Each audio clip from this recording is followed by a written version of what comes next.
बिस्मिल्लाहिर्रहमानिर्रहीम अस्सलामुअलैकुम and welcome to Rukhsana's kitchen. सर्दियाँ आ रही हैं तो मन करा पंजीरी खाने का, बनाने लगी तो सोचा आप लोगों से भी शेयर करती चलूँ। बहुत ही आसान रेसिपी है, इसके खाने के बहुत ही फ़ायदे हैं, ये आपको बहुत ताकत देगी।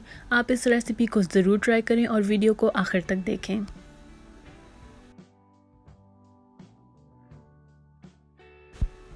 पंजीरी बनाने के लिए हमें जो चीज़ें चाहिए वो ये हैं। 3 कप मखाने ले रही हूँ, 2 कप सूजी, 2 कप काजू,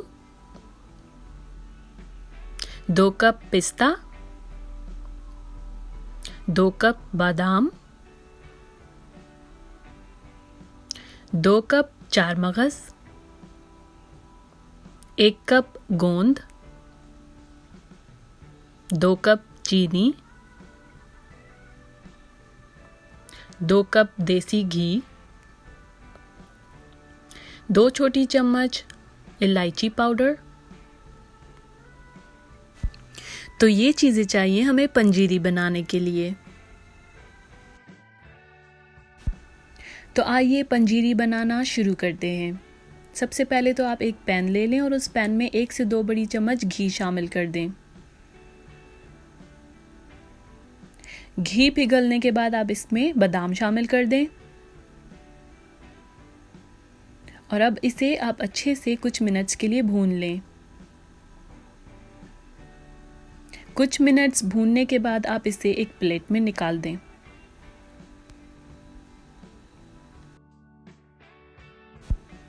अब उसी पैन में आप 1 से 2 बड़ी चम्मच घी शामिल करने के बाद आप उसमें पिस्ता शामिल कर दें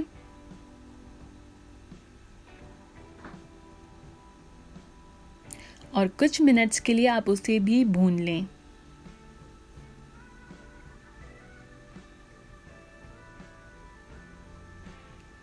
भूनने के बाद आप इसे भी एक बर्तन में निकाल दें। अब उसी पैन में आप फिर से 1 से 2 बड़ी चम्मच घी शामिल कर दें और फिर उसमें काजू शामिल कर दें। अब काजू को आप 2 से 3 मिनट के लिए भून लें। भूनने के बाद आप उसे भी एक प्लेट में निकाल दें। अब फिर से आप उसी पैन में 1 से 2 बड़ी चम्मच घी शामिल करने के बाद उसमें चार मगज शामिल कर लें। कुछ मिनट के लिए आप चार मगज को भून लें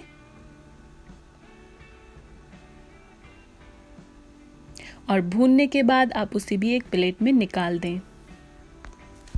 याद रहे आपने आंच को मीडियम रखनी है और ज़्यादा नहीं पकाना इन्हें, वरना ये जल सकते हैं और जायका ख़राब हो सकता है। अब उसी पैन में आप 1 से 2 बड़ी चम्मच घी शामिल करने के बाद अब उसमें मखाने शामिल कर दें और इन्हें भून लें।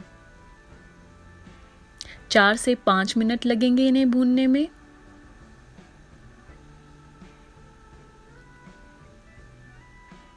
अब भूनने के बाद आप इन्हें भी एक बर्तन में निकाल दें। अब उसी पैन में 1 से 2 बड़ी चम्मच घी शामिल करने के बाद आप इसमें गोंद शामिल कर दें। गोंद शामिल करने के बाद आप उसे 4 से 5 मिनट के लिए भून लें, चम्मच हिलाते रहें उस वक्त तक जब तक ये फूल ना जाए और कड़क ना हो जाए।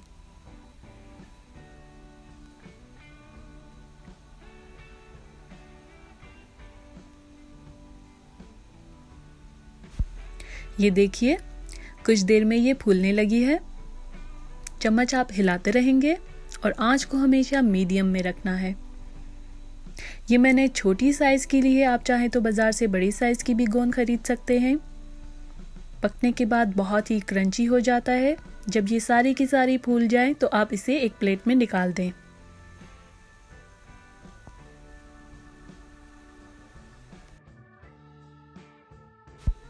और अब हम इन सारी चीज़ों को चॉपर में डालकर पीस लेंगे।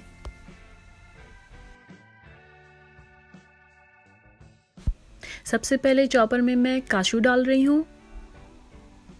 अब इसे पीस रही हूँ। अगर आपके पास चॉपर मौजूद नहीं है तो आप इसे सिलपट्टे में भी पीस सकते हैं। पीसने के बाद आप इसे एक बर्तन में निकाल दें।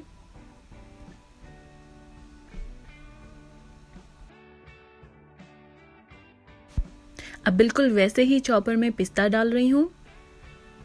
डालने के बाद इसे पीस लें।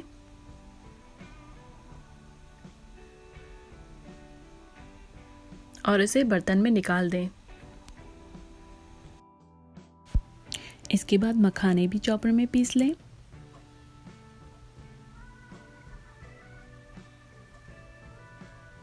पीसने के बाद उसे भी बर्तन में निकाल दें। इसी तरह आपने गोंद भी चॉपर में पीस लेना है और पीस लेने के बाद आपने उसे भी उसी बर्तन में शामिल कर देना है।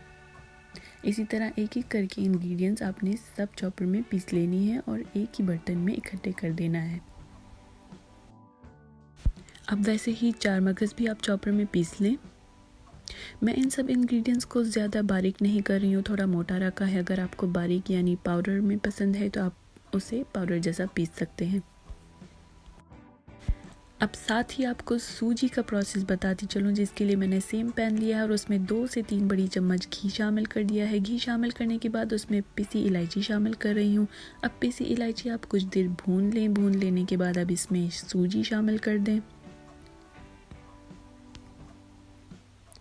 सूजी की मिकदार मुझे कम लगी तो आप देख सकते हैं कि आधी कप सूजी मैं बढ़ा रही हूँ।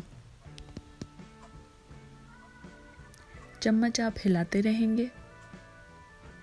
10 से 12 मिनट तक आपने सूजी को भून लेना है।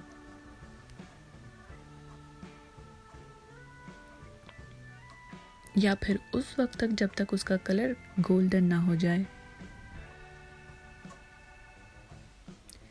सूजी को भून लेने के बाद आप उसे अलग से एक बर्तन में निकाल देंगे और निकाल देने के बाद आप उसे कुछ देर ठंडा कर देंगे।